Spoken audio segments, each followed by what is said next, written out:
This is Fox 25 Morning News. Well, maybe your dream in 2011 is to go back to work. There's a lot of stay-at-home moms who have been thinking about it, and maybe they had decided all along that once their kids grew up, they would head back to work, or maybe the decision has been forced upon them for other reasons. Whatever the case may be, it's a tough transition to make, and we've got some great advice.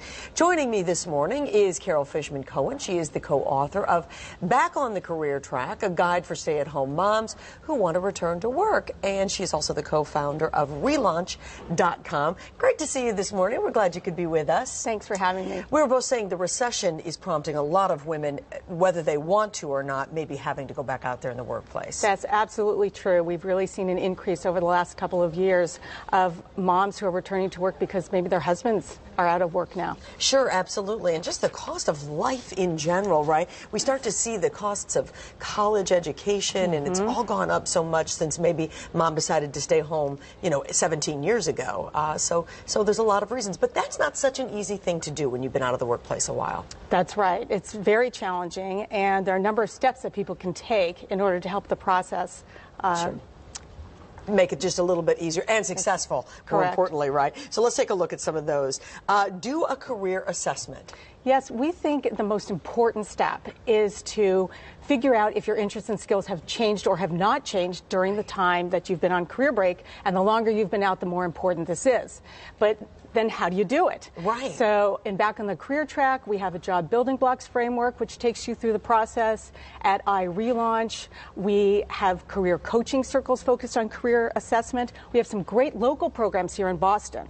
Bentley University has the More Opportunities for Mothers program. That's starting March 2nd. Harvard Business School has the new PATH program starting March 27th. And MIT runs a career reengineering program for people returning to tech careers. That's a year-long program that starts every August. Yeah, that's one of those that you probably would need a little refresher course no matter what. A lot of careers, no matter what. If you've been out a few years, you're going to need a little refresher course. And by the way, we're going to tell you how you can get all that information here in just a second for those who are frantically trying to get a pen, right? Sure. Remember, people's view of you is frozen in time.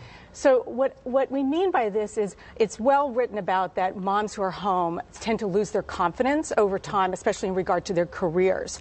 But what we say to combat that is get back in touch with people from your past, people who knew you in a whole different context, either at school or at work, because they don't know that your self-image has diminished over time. And when you get back in touch with them, it's a huge confidence boost to hear their enthusiasm about your interest in returning to work. Most definitely. Use LinkedIn to find some of those people from your past. That's true. LinkedIn is a gift to people returning to work because if people who are not familiar with LinkedIn, you have to load your profile, load your resume to set up your profile. So if you're trying to find some person you worked with 10 years ago, they're on LinkedIn with that company listed, you will be able to search and find them. I cannot begin to tell you how many names have popped up in my email as a result of LinkedIn that I hadn't heard for such a long time. Consider opportunities in academia.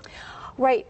Academia is a place that is commonly overlooked, and it has fabulous opportunities, and there's a terrific resource to find them. It's called the Chronicle of Higher Education's website, chronicle.com, and I just looked at it yesterday for Massachusetts. They have 95 job openings, and in a whole range of positions, because think about all the different kinds of positions required to run a university. There's a director of housing position, there are fundraising positions, there are lecturer positions. It's not just tenure track professor positions. Great resource for people. That is fantastic. And finally, you suggest that maybe you, as a re-entering mom, should suggest an internship or a consulting project. That's right. If you're interviewing with an employer and you can tell that they're interested in you, but they might be concerned about your career break, suggest something non-binding and short-term for both of you to evaluate the relationship, you and the employer. And then at the end of that period, you can decide whether you want to make it permanent or not, and they can too. Now, you've given us a lot of information this morning. Yes. How can people get access to that information? You have a website, yes, right? Yes, our website is irelaunch.com, and I'm so glad that we're talking right now because we run the iRelaunch Return to Work Conference, which we take all over the country, and it's coming here to Boston at Bentley University on May 19th. So I encourage people to look at the website to get more information and to register. So it's relaunch, you see it right there, .com. Check it out. If you're thinking about getting back out there, this is a wonderful website for you. Thank you so much for being with us. Thank you. Had some really great information for a lot of people. I know they can use it. All right, Gino, back over to you. All right, Kim, thank you. 8:12 this morning. You get a lot more coming.